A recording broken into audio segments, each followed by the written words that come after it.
For centuries, England had been known as the Island of Saints and Our Lady's Dowry.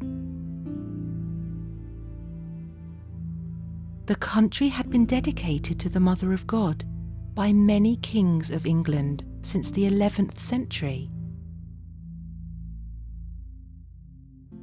Sadly, it lost its claim to both titles in the 16th century at the Protestant Reformation, when King Henry VIII and Thomas Cromwell set about destroying Our Lady's shrines, images, and even dragged statues of Our Lady to Chelsea to be burned. But the Blessed Virgin Mary did not cease to watch over the land in which she had been so honoured.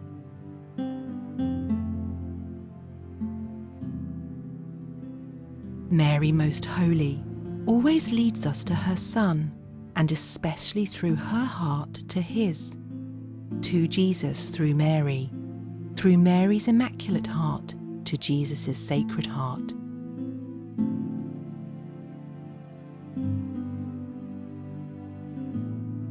Thus it was that the devotion to the Sacred Heart of Jesus was brought to England directly from Paray-le-Monial, France, in 1676 by Saint Margaret Mary's confessor, Saint Claude de la Colombiere. It was a time predicted by Saint Augustine, when love of God had grown cold in the hearts of the people.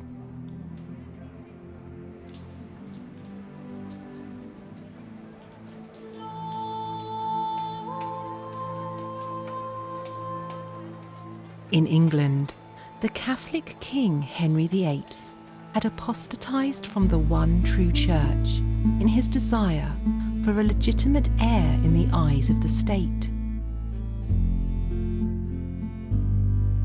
Seeking to have his marriage to Queen Catherine of Aragon annulled, when the Pope and many learned men throughout Christendom declared that this was impossible, since his marriage was valid in the eyes of God and his church, and no man could rent it asunder, the king chose to proclaim himself the head of Christ's church in England, and thus took the country with him into schism.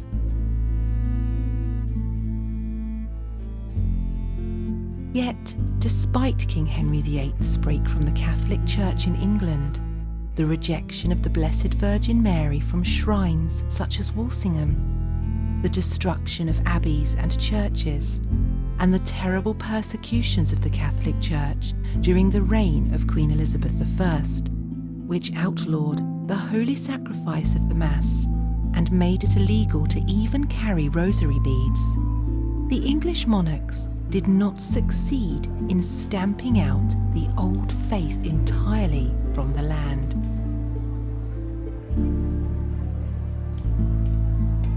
Those who remained faithful to the outlawed Catholic Church were called recusants, and they upheld the teachings and traditions of the faith of our fathers, even at the cost of many of their lives.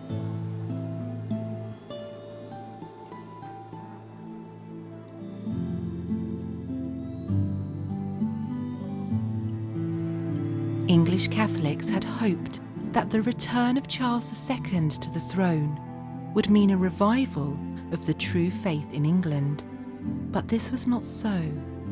Protestant hostilities ran high when King Charles II's brother James, the Duke of York, married Mary Beatrice of Modena, a Catholic and a deeply pious princess.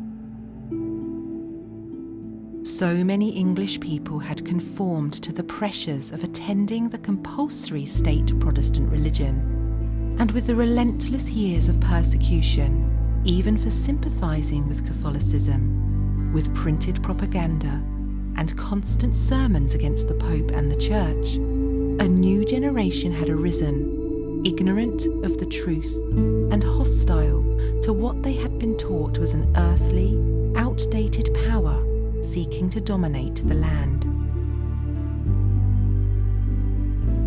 King Charles II, who had no heir, grew alarmed when the Protestant public demonstrated against his sympathies towards his Catholic brother James, Duke of York, heir to the throne, and his Catholic sister-in-law Mary Modena, so he refused the Duchess the use of her private chapel.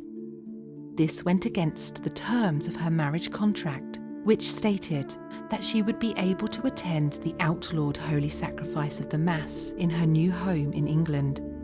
Her chaplain, a French Jesuit who came with her to England, was forced to return to France.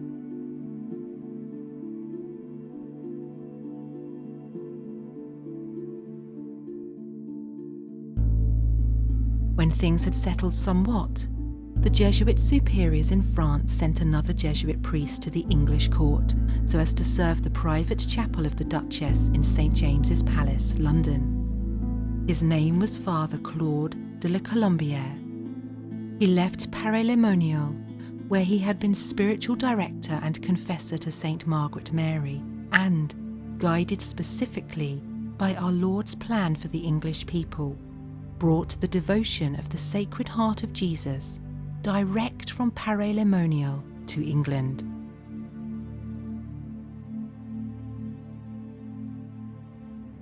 Our Lady was still watching over her dowry, and her divine Son was sending England a great light to rekindle their love grown cold.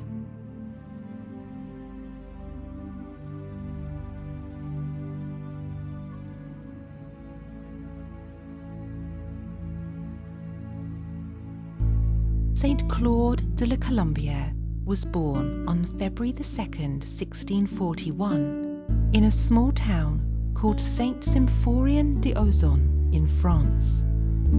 His family were deeply pious and devout Catholics.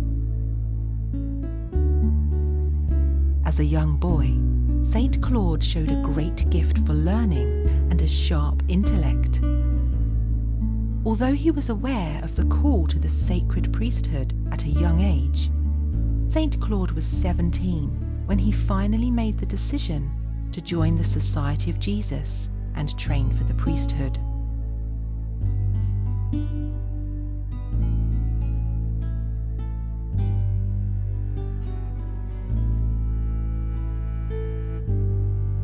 After professing his first vows, Saint Claude preached at the canonization of Saint Francis de Sales in 1665, and then went to the College of Clermont in Paris for his studies in theology.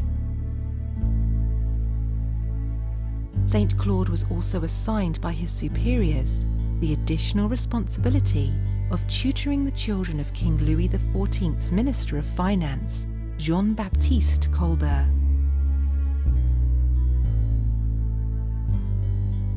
During his stay in Paris, Saint Claude studied Jansenism, the heresy imposed upon the people fear of God, so that they were even too afraid to approach the Blessed Sacrament.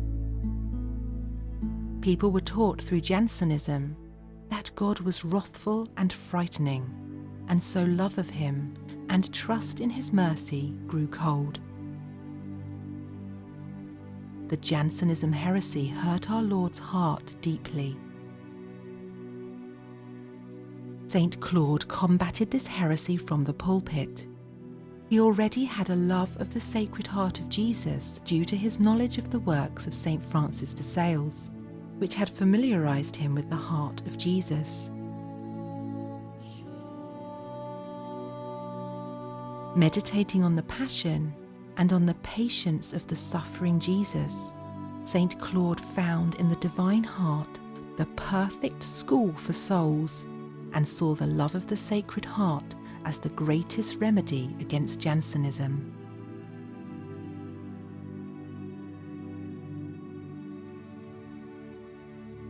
Saint Claude was admitted to solemn profession after a month of spiritual exercises in 1674. He consecrated himself to the Sacred Heart of Jesus. Now ordained a Jesuit priest, Saint Claude's exceptional preaching and holy example drew many crowds. People also sought to read his published sermons.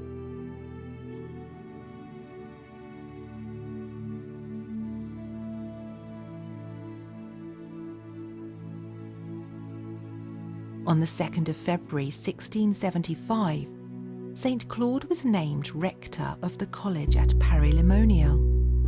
Many people were surprised at this out-of-the-way assignment for a talented young Jesuit priest. But God had important plans for Saint Claude, for a nun of the monastery of the Visitation, Margaret Mary Alacoque, had been chosen by our Lord to reveal to the world the devotion of the burning love of his Sacred Heart.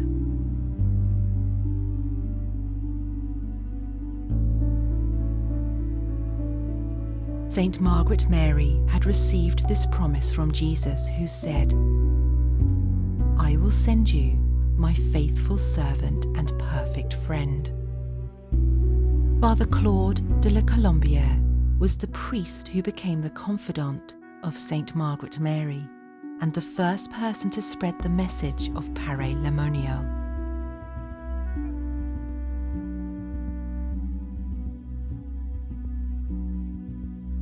Once in Paray-le-Monial, Saint Claude took up his post as the rector of a small college, superior of the Jesuit community, and extraordinary confessor of the Visitation nuns.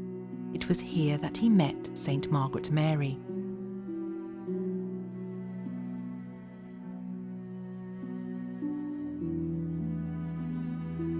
He heard her confession and helped her understand the value of the message of the Sacred Heart, assuring her that the messages she was receiving from Jesus were authentic and important, and he himself immediately responded to the desire of Jesus that his Sacred Heart be made known to the people.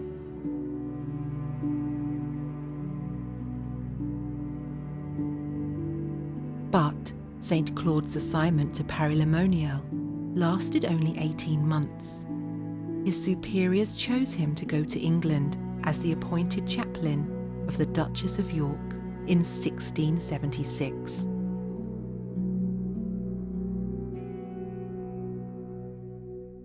"70 years had passed since the Gunpowder Plot, and there was still a great hostility towards Catholics. Claude was sent to be chaplain to the Duke and Duchess of York, both Catholics. The Duke was the younger brother and heir presumptive of the reigning King Charles II. He had secretly converted to Catholicism. The Duchess, Mary of Modena, was a devout Catholic.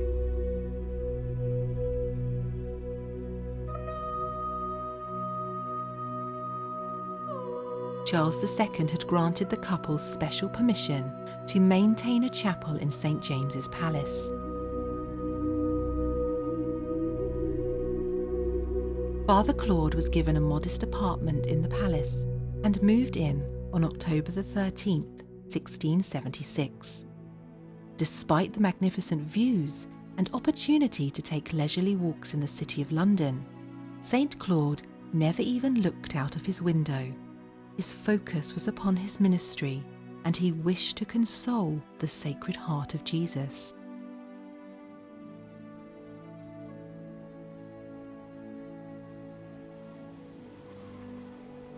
Saint Claude found England very difficult.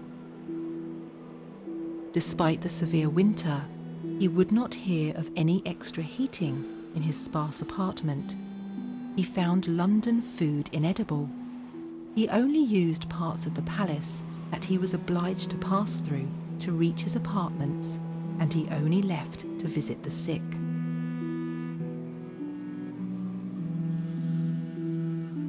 Saint Claude was also distressed by what he saw among the people. Catholics were deprived of the sacraments, the Catholic faith attacked. Generations had been corrupted in the faith, and what wounded him the most was to see the Most Holy Eucharist so neglected, so little known and loved, and so exposed to outrage.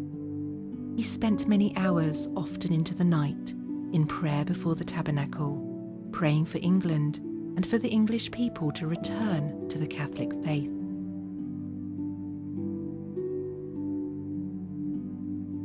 Saint Claude wrote, I find many Catholics here, but I am told that the number of the devout amongst them is small. I am not surprised at this, for had we as little help in France as they have here, I think our state would be worse than theirs. No English subject is allowed to enter the ambassador's chapel to hear Mass, and since my arrival, men have been placed at the doors of all the chapels to arrest any Englishman who might be seen entering. Saint Claude returned again and again in his preaching to the Eucharistic love of Christ's heart. The Duchess, who led a truly edifying life, became so inflamed with the love of the Sacred Heart of Jesus that it was she who, in 1697, petitioned the Holy See for the institution of a feast in its honour.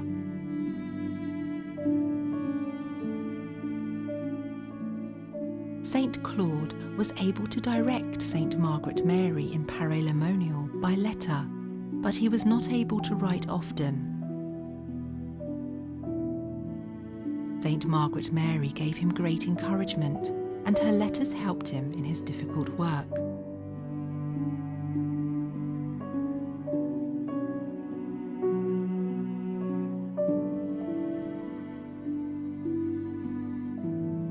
So it was that Saint Claude lived in St. James's Palace for 2 years, a difficult life, but not without the fruit which an earnest priest in such a situation might have been expected to reap. Saint Claude dedicated his time to giving instruction to the many who sought reconciliation with the church they had abandoned. Despite the great dangers, he had the consolation of seeing many Protestants converted, so that after a year he said, "I could write a book about the mercy of God I've seen him exercise since I arrived here." Due to the English climate and exhausting himself in his work, Saint Claude fell ill. He assumed he would return to France, but a letter from Saint Margaret Mary warned him to prepare his soul for fresh trials.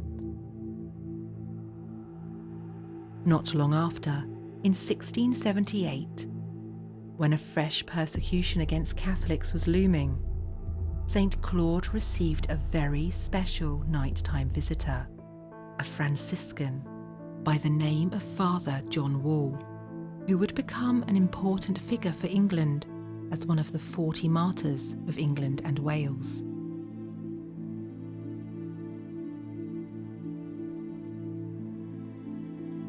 Father John Wall was a poor friar minor who had spent 22 years secretly ministering to the persecuted Catholics of England. He told Saint Claude he had come seeking the strength and counsel of the heart of Jesus from him, for everywhere in England it was known that Saint Claude was Christ's apostle.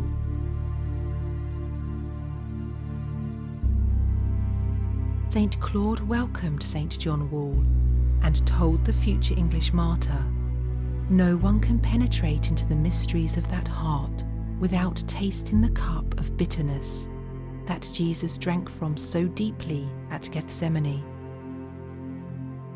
Oh, if only I too could win the precious grace that your English priests are reaping in this land of crosses."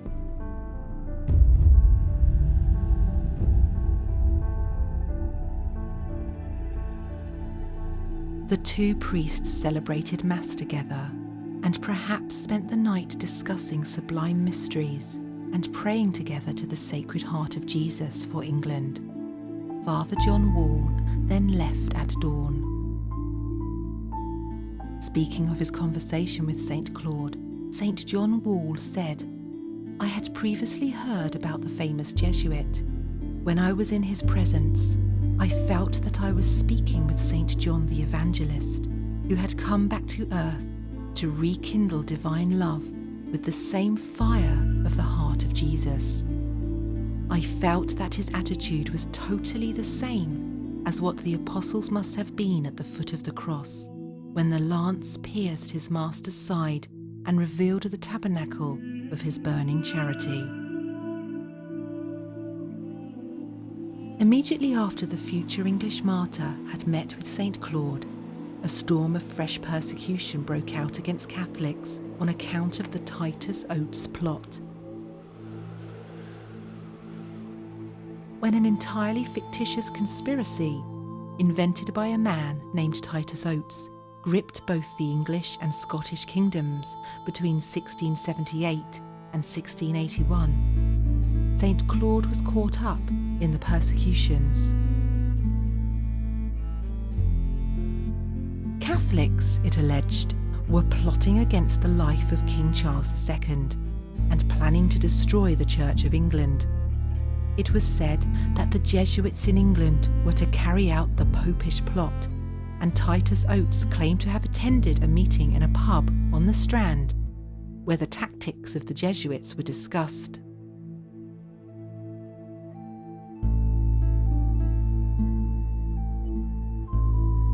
Saint Claude was accused of exercising his priestly ministry and of converting many Protestants and part of the popish plot to overthrow the king, though he was arrested and imprisoned.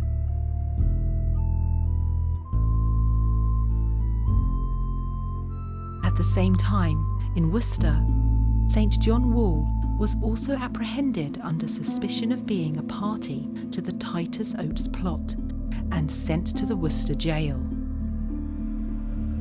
After being sent to London, he was brought back to Worcester and executed for being a Catholic priest. Many of the onlookers, who were mostly Protestants, wept, and the sheriff reportedly cried out, "End popery! This is the way to make us all papists."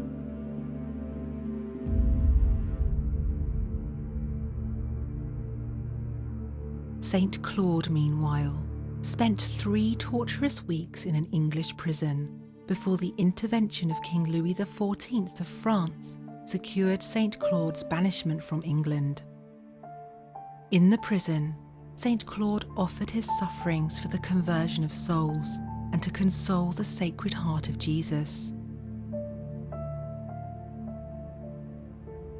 How willingly he would have spilt his blood and given his life in order to win England back to the faith of its fathers, and to present it as a conquest through Mary to the Sacred Heart of Jesus, can be understood from the words Saint Claude uttered as he stood on the deck of the ship that bore him back to France.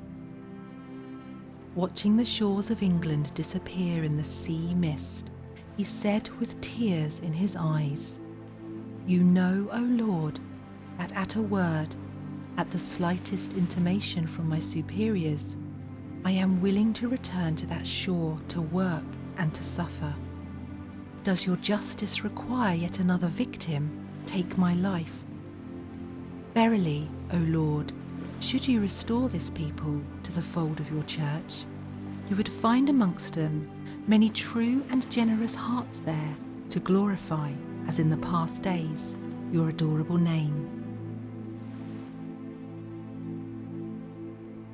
Saint Claude de la Colombiere's work in England had been done, the desires of Jesus and Mary fulfilled in this humble Jesuit priest. Saint Claude had sown the seeds of the devotion to the Sacred Heart of Jesus in the hearts of many English people. After spending the last years of his life in France, Saint Claude gave his soul to God in the afternoon of February the 15th, 1682, 4 years after leaving England, and having suffered greatly from tuberculosis since his return. He was 41 years of age. Saint Claude de la Colombiere was beatified in 1929, and Pope John Paul II declared him a saint in 1992. The Universal Church celebrates his feast day on February the 15th.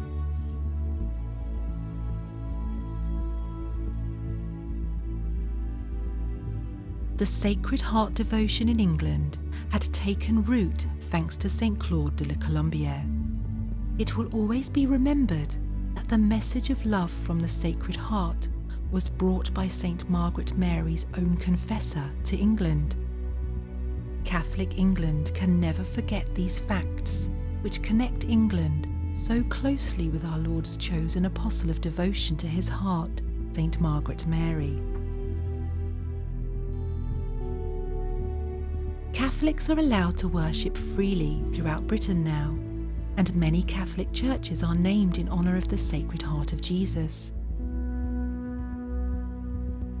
Indeed, in every Catholic church, a statue honouring the Sacred Heart of Jesus can be found. Today, in Birmingham, England, there stands a special place of pilgrimage, devotion, and education with a powerful focus upon the devotion to the Sacred Heart of Jesus. It is called Maryvale House, named for Our Lady.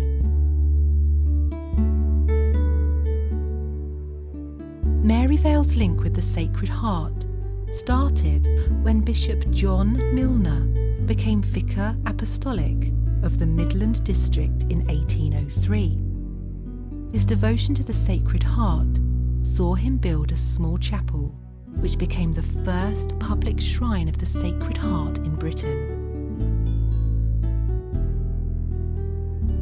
Upon his return from Rome in 1814, Bishop Milner brought back an image of the Sacred Heart of Jesus on a panel of painted glass, which he placed in a window of the shrine. Devotion to the Sacred Heart became a key part in the life of prayer and faith at Maryvale. A unique place in the history of the Catholic Church in England belongs to Maryvale. For over 1,000 years, Catholic worship has been continuously celebrated on the site. The formerly titled Oscott House contains the oldest part of the present building, and it was the base for the local Catholic mission during the 17th and 18th centuries. One of the last priests to be imprisoned during penal times was Father Andrew Bromwich, who inherited the house and gave it to the Catholic Church as the anti-Catholic laws in England gradually relaxed. It became the first seminary established in England after the Catholic persecutions, and was called St. Mary's College, Oscott, under the patronage of Our Lady. The seminary was relocated, and the building used as a school until Blessed John Henry Newman, upon becoming a Catholic, moved there, renamed it Maryvale, and established the first English oratory. Maryvale still continues to contain Britain's first public shrine to the Sacred Heart of Jesus, with monthly devotions and pilgrimages taking place today.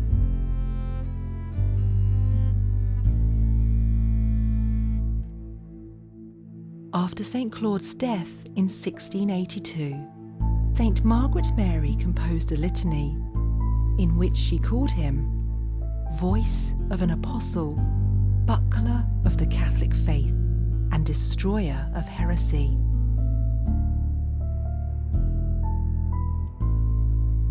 Many of our English martyrs displayed a powerful love for the Sacred Heart of Jesus in their defence of the Catholic faith, and shared the same love for England as the holy French Jesuit priest, Saint Claude de la Colombiere.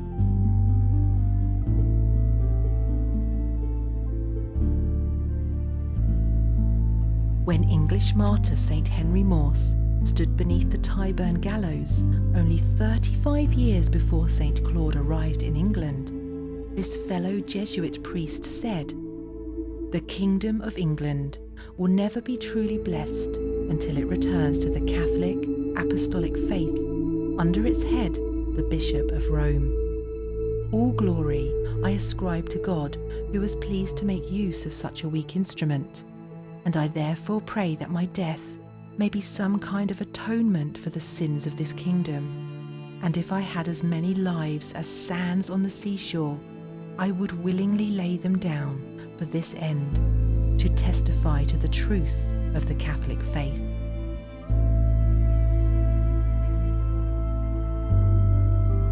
The English Martyrs and Saint Claude de la Colombiere have shown us that a love of the Sacred Heart of Jesus and fidelity to the Catholic and Apostolic Church under the Pope will bring about the conversion of England and the triumph of the Sacred Heart in our land.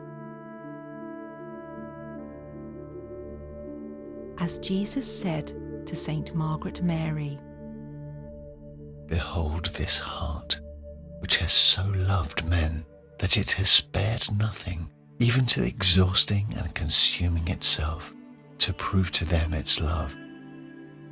Therefore, I ask of you that the first Friday after the octave of the Blessed Sacrament shall be kept as a special feast in honour of my heart, to make reparation for all the indignities offered to it, and as a communion day in order to atone for the unworthy treatment it has received when exposed upon the altars. I also promise that my heart shall shed in abundance the influence of its divine love on all those who shall honour it or cause it to be so honoured.